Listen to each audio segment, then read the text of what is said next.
José Manuel, tu estás neste último grupo, não é? Preferes uma TAP 100% privada? Estou, e creio que a maior parte das pessoas já começa a estar também nesse grupo, e as críticas que eu tenho ouvido das pessoas sensatas, pois há críticas insensatas, é porque é que não vamos já para aí, não é? Portanto, e primeiro ponto, que eu acho que é um ponto que é preciso ter bastante presente. Faz sentido privatizar a TAP? Durante muito tempo havia uma conversa em Portugal de que não podia ser, era um ativo nacional. Lembramos quando o Primeiro-Ministro falou das caravelas, a TAP são era as caravelas dos dias modernos. À conta disso, reverteu um processo que estava, para todos os efeitos, a correr bem, na minha perspectiva, e já lá irei daqui a bocadinho.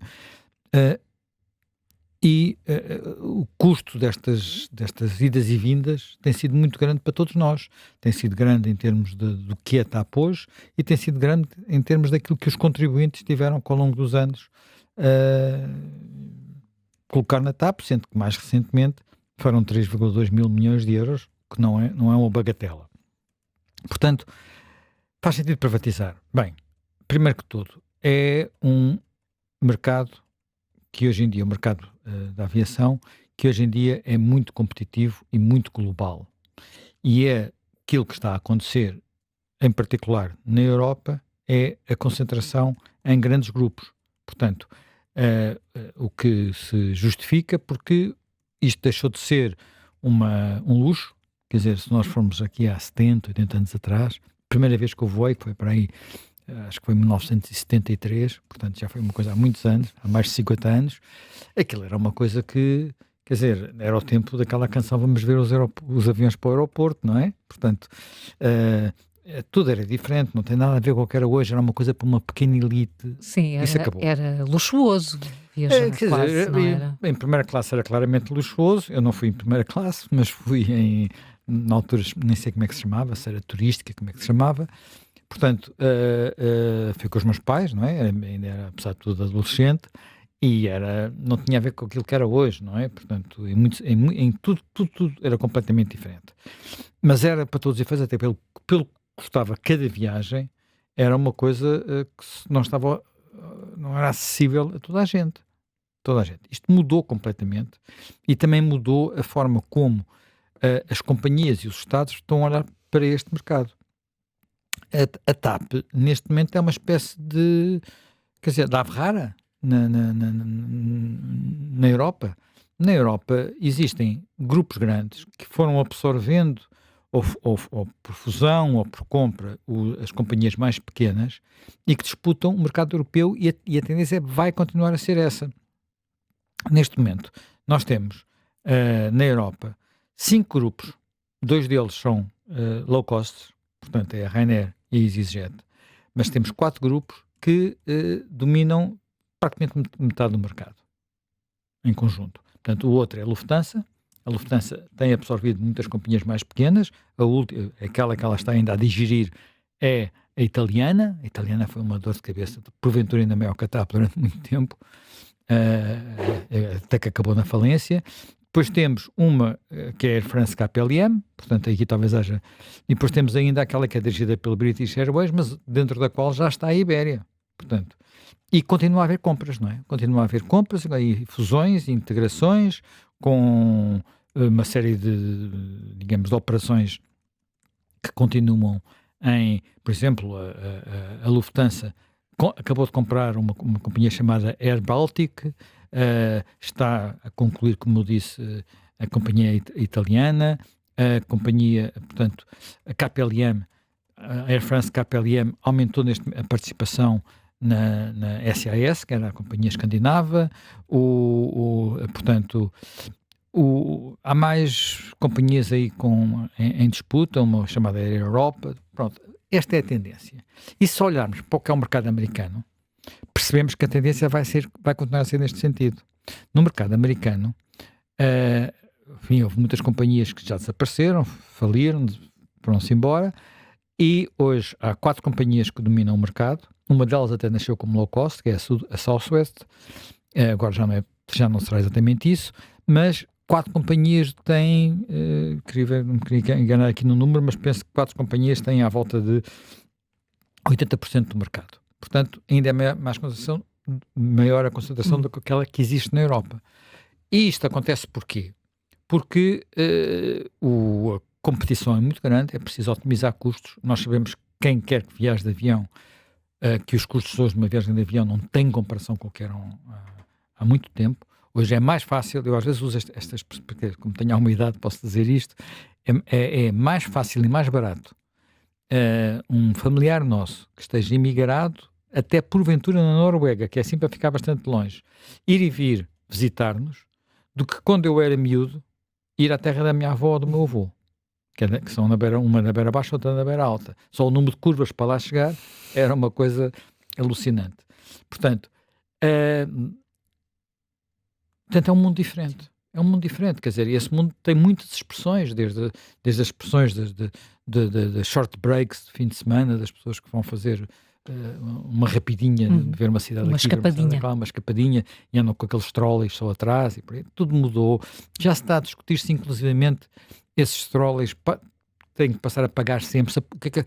Tudo passou a ser dentro dos aviões quase que pagam, as pessoas pagam o lugar, pagam se querem ir na coxia, pagam se querem ir na meia, pagam se querem ir ao lado. É um mercado completamente diferente. Ora bem, a TAP, neste mercado, vai ter que continuar se não for privatizada, que continuar a fazer aquilo que todas as companhias fazem, que é não só ter uma grande plasticidade e uma grande elasticidade, como investir. Ora, uma TAP pública não pode investir. O Estado não pode pular dinheiro. Ponto final, parágrafo. Portanto, só por aqui dizemos isto, se aquilo continuasse pública, daqui a uns tempos, estaria como estava em 2015. Em 2015 a TAP estava à beira de não conseguir voar. As pessoas de vez em quando têm aquela coisa, o governo de Passos Coelho foi na 25ª hora que privatizou. Bem, se não tivesse privatizado na 25ª hora, se calhar não havia voos no dia seguinte. Trocava o governo e os aviões ficavam em terra porque não havia dinheiro para o combustível. E o Estado não podia lá pôr mais dinheiro e os bancos já não emprestavam. Portanto, era no estado em que estávamos. Quem tem um mínimo de memória recorda-se o que era entrar num avião da TAP nesse tempo. Como é que eram as cadeiras, como é que estava, qual era o estado em que aquilo tudo estava. Tudo mudou em poucos anos. Em poucos anos. Há pessoas a dizer mal da gestão que houve nesses anos. Não é só uma frota nova e mais racional. Todo o interior dos aviões foi transformado completamente. Portanto, modernizado, ficaram idênticos aos outros aviões competitivos. É uma companhia das mais confortáveis do mundo, das mais agradáveis do mundo. As últimas vezes que eu viajei na TAP, e já viajei este ano, eu não viajo muito de avião, não é? Passo a vida aqui no estúdio. Mas pronto. Não achei isso. Se queres te diga, para ser franco, das últimas companhias em que eu viajei, aquela que me agradou mais, não é europeia. E não é do ovo. Então qual foi? É a Turkish Airlines. E que eu vi agora nos números, é uma mega companhia. Mega companhia. E mais, quando enfim, já fui várias vezes na minha vida a Istambul, conheci o antigo aeroporto de Istambul, agora conheci o novo. E digo, as pessoas têm ideia do que é um hub a sério? Eu já conhecia os hubs daqueles do Médio Oriente, que é para os aviões que andam entre a Ásia e a Europa. Já tinha parado no Dubai, nas Emirados, já tinha parado em alguns desses hubs, em escalas, não é? Mas agora aquele aeroporto novo quer dizer, nós nunca vamos ter uma coisa daquelas. Esqueçam. E por uma razão simples. Não temos posição geográfica para isso. Não temos. Nós temos uma posição geográfica que nos dá algumas vantagens. É uma posição estratégica, mas não está no centro do mundo. Mas não está no centro do mundo, não está num sítio onde andam aviões de um lado para o outro, não é? Portanto, aqui temos alguma vantagem, mas não são assim muitas, quer dizer, e algumas dessas vantagens foram adquiridas nos últimos anos com a estratégia da anterior administração, portanto, do senhor que dizem muito mal, Neilman, que abriu carreiras novas para os Estados Unidos e passou a usar algumas carreiras para o Brasil de uma forma mais inteligente, com aviões mais pequenos e mais baratos. Portanto, que lhe dão uma vantagem competitiva. E isso é uma das coisas que pode dar vantagem à TAP, e nomeadamente nesta operação. Porque de resto, quando nós olhamos, as pessoas dizem, a TAP, ainda ontem eu ouvi um deputado, um madeirense, dizer, os voos para a Madeira, a TAP não é a primeira companhia no aeroporto do Funchal. Já não é. A TAP é a terceira companhia no aeroporto de Ponta Delgada. Vai ser que a primeira ainda é pública, mas já está em privatização também, que é a SATA, agora tem outro nome. Pronto, mas as pessoas conhecem por SATA. Há aeroportos em Portugal onde a TAP, eu não sei os números mais recentes, mas em Faro tinha 3% dos voos. 3%. Está lá no fundo da escala. Deve haver não sei quantas, quer dizer, além das grandes low cost, deve haver não sei quantas outras com mais voos para lá. Mesmo Lisboa, onde até há pouco tempo tinha mais de 50%, já não tem. Agora, relativamente àquilo que é o futuro, este futuro de alguma forma é inevitável. Até porque há aqui um aspecto, já não há praticamente na Europa companhias como a TAP. Com duas características, quer dizer, companhias pequenas, isoladas, por um lado, e companhias de bandeira. Isso é um mundo que é o passado. Portanto, quem anda a falar disso... Já não há nenhuma... É capaz de haver uns restinhos por aí soltos, com participações, há uns restinhos, mas com a dimensão que a TAP tem, praticamente já não existe. Eu não consegui ver todos os países, dar a volta a todos, mas creio, do que vi, que já praticamente tudo foi integrado nestes grupos, por compra, por fusão, às vezes a 100%, outras vezes vão a caminho dos 100%. É o que temos. E com, por regra, vantagens sempre. Vantagens sempre. Há casos, por exemplo, a companhia polaca é um bom exemplo de uma companhia que estava completamente enfim, em vias de fechar e que hoje em dia tem. Não é muito grande, é uma companhia que tem o tamanho da TAP, mas que em termos de aviões e pelo menos tinha aqui há uns tempos. Bem, tudo isto se transformou. O que para a TAP e para a venda, para esta operação que vai haver, pode ser uma vantagem e pode ser uma desvantagem. Pode ser uma vantagem, que é quando já sobra pouca coisa para comprar, os grupos que estão a competir uns com os outros podem valorizar mais esse ativo, não é? Aqui há um problema, que tem sido muito referido, ainda hoje esteve aqui a ser discutido de manhã no explicador, que é, bem, mas eles não vão comprar tudo, vão comprar só 49%, vai ser que ficam com controle de gestão. Como é que isto vai ser no futuro? Eu creio que o plano é passar dos 49% para os 100% mais tarde ou mais cedo, não é? O que levanta alguns obstáculos, neste momento obstáculos políticos, quer dizer, se o governo chegasse com a composição do Parlamento com uma proposta de 100%, não passava. Ponto final parágrafo, porque ele voltava tudo para trás. Portanto, tirem o cavalinho da chuva, como se costuma dizer. Isto pode ter custos, porque se calhar conseguimos um melhor preço se vendêssemos, se houvesse essa perspectiva fosse clara, mas não tenho a certeza absoluta, porque é um fator, pelo menos um fator, que pode jogar em sentido contrário, no sentido de valorizar a companhia, que é, ao privatizar apenas 49%, 49, qualquer coisa por cento, é possível que estejam interessados na TAP grupos não europeus. E aí estamos a falar designadamente, aquilo que me falaram, são os grupos do Médio Oriente, portanto, a Emirates, mas sobretudo a Etihad. A Etihad é uma mega companhia, é menos conhecida em Portugal que a Emirates, mas é das maiores companhias do mundo. É uma companhia que não deve ter qualidade nenhuma, porque ficou com aquele gestor que não prestava, que a TAP tinha, que era um Antonaldo, não é? Portanto, foi despedido penso pelo Pedro Nuno Santos, era um gestor, portanto, foi de uma companhia pequena como a TAP para uma das maiores do mundo, é porque não devia prestar. Portanto, e talvez ele conheça a TAP o suficiente para valorizar e isto poder valorizar a venda. Mas é especulação que eu estou a dizer, isto é pura especulação. Mas do ponto de vista do governo, colocar isto no mercado, haver mais interessados, pode fazer subir o preço. Agora, ninguém imagina que isto vai ser vendido ao preço que para recuperar os 3,2 mil milhões de euros que lá estão. Até porque há outros problemas. Eu ontem ouvi muito de partidos dizer, deu lucro. Bem, deu 3 anos de lucro, os lucros estão a descer, este ano já vai ser crítico. E se olharmos bem para os números, reparamos em algumas coisas que vale a pena ter bem presentes.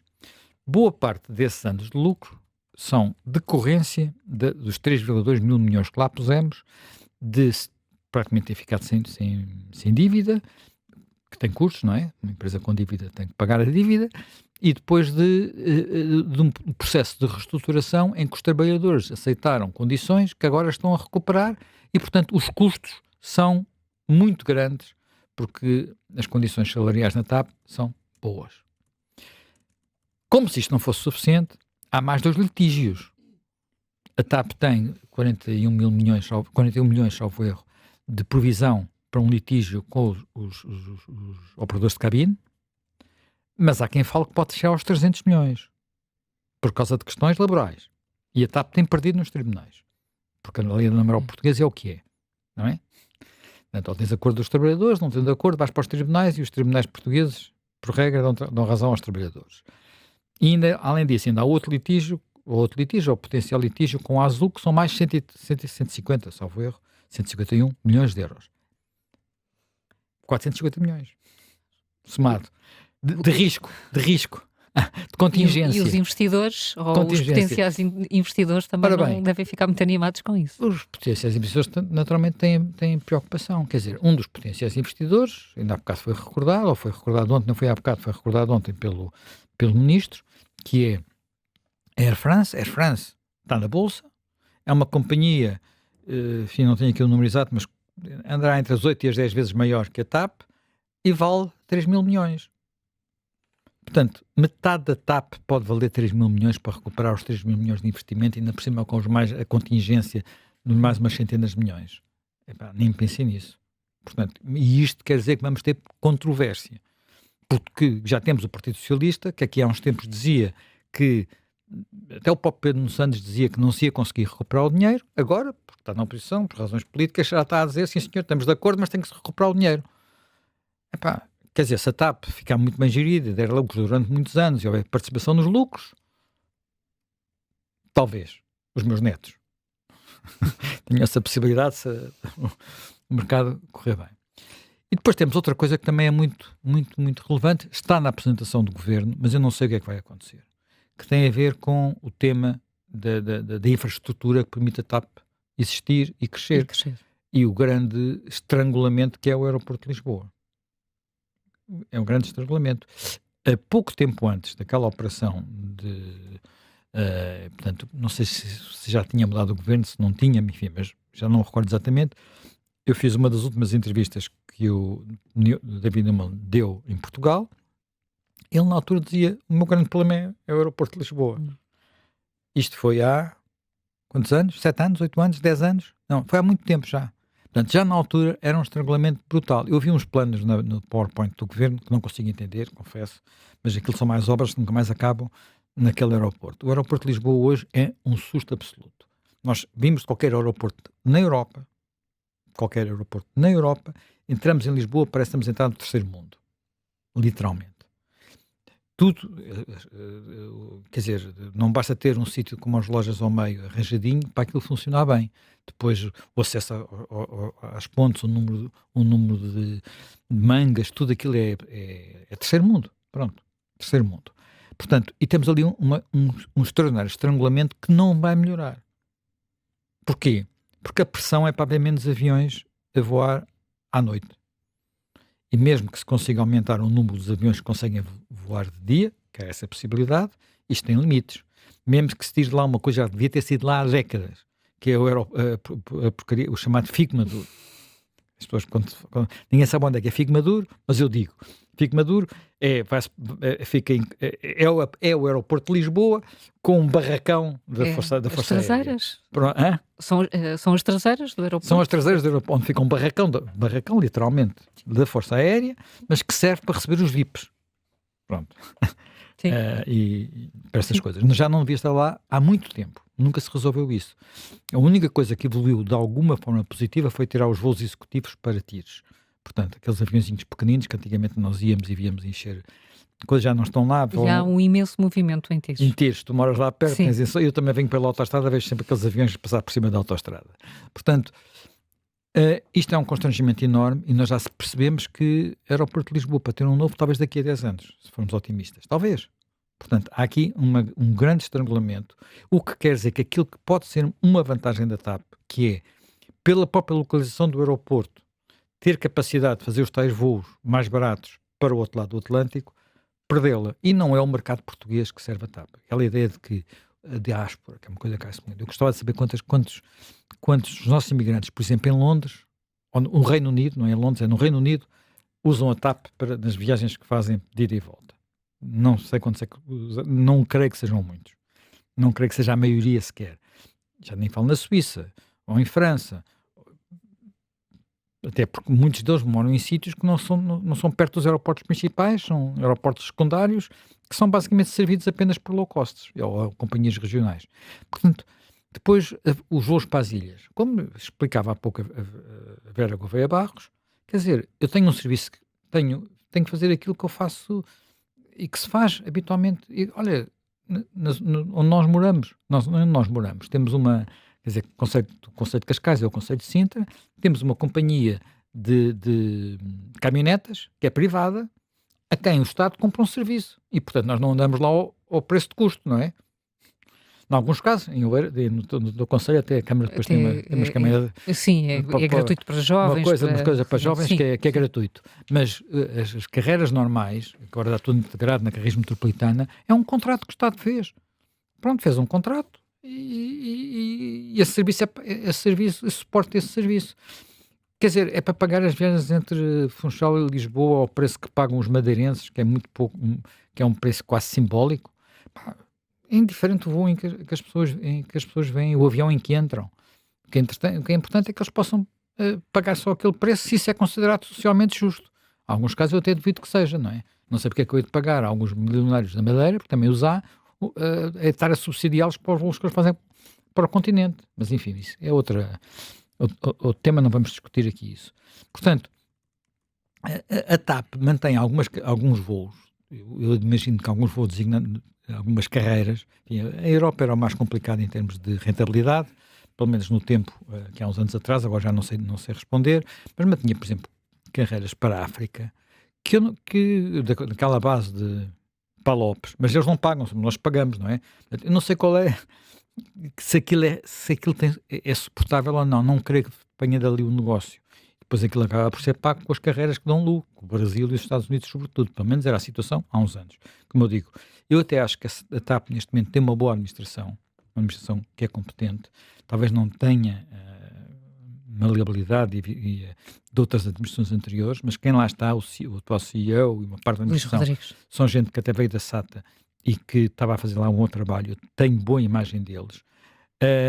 Agora, o destino tem que ser este e com a perspectiva de, na medida do possível, conseguir chegar aos 100% para permitir, não é apenas para permitir, por um lado, que, olha, se calhar na segunda fase da privatização, depois daquilo visto de outra forma, se venda a melhor a segunda metade, que é uma coisa que muitas vezes acontece, porque as sinergias funcionaram bem. E repara, por exemplo, o valor da TAP pode estar associado às sinergias. E quando eu falo de sinergias, muitas vezes estou a falar de quê? Estou a falar de fazer o mesmo trabalho com menos trabalhadores. Qualquer pessoa que já trabalhou em empresas sabe que muitas vezes quando falamos em sinergias, quer dizer, com menos meios e menos meios são menos trabalhadores. Isto é um drama para o país. O número de trabalhadores que a TAP tem não é nada do outro mundo. É uma empresa grande em Portugal, mas está longe de ser uma das maiores. Longe de ser uma das maiores. Há empresas muito maiores em Portugal. Não são muitas, infelizmente para nós, devia haver muitas mais, não é? Porque nós temos um país de empresas pequenas. Algumas dessas empresas maiores que a TAP, com mais trabalhadores, não são empresas de trabalho muito diferenciado e muito qualificado, que é também uma lástima, mas nós fizemos uma restauração na TAP, não é? Portanto, com essa restauração só houver 3 mil trabalhadores. Não creio que tivesse havido um drama social. Não creio, não dei por ele. Portanto, e muitas pessoas das que saíram até depois tiveram dinamismo noutros sítios, saíram com boas imunizações, começaram outras vidas com coisas interessantes. É assim que a economia funciona. Não ficam as coisas congeladas para sempre, não é? Tudo congelado para sempre é como se nada mudasse, porque como os outros mudam, o que fica congelado apodrece, porque essa altura o frigorífico já não funciona. Pronto.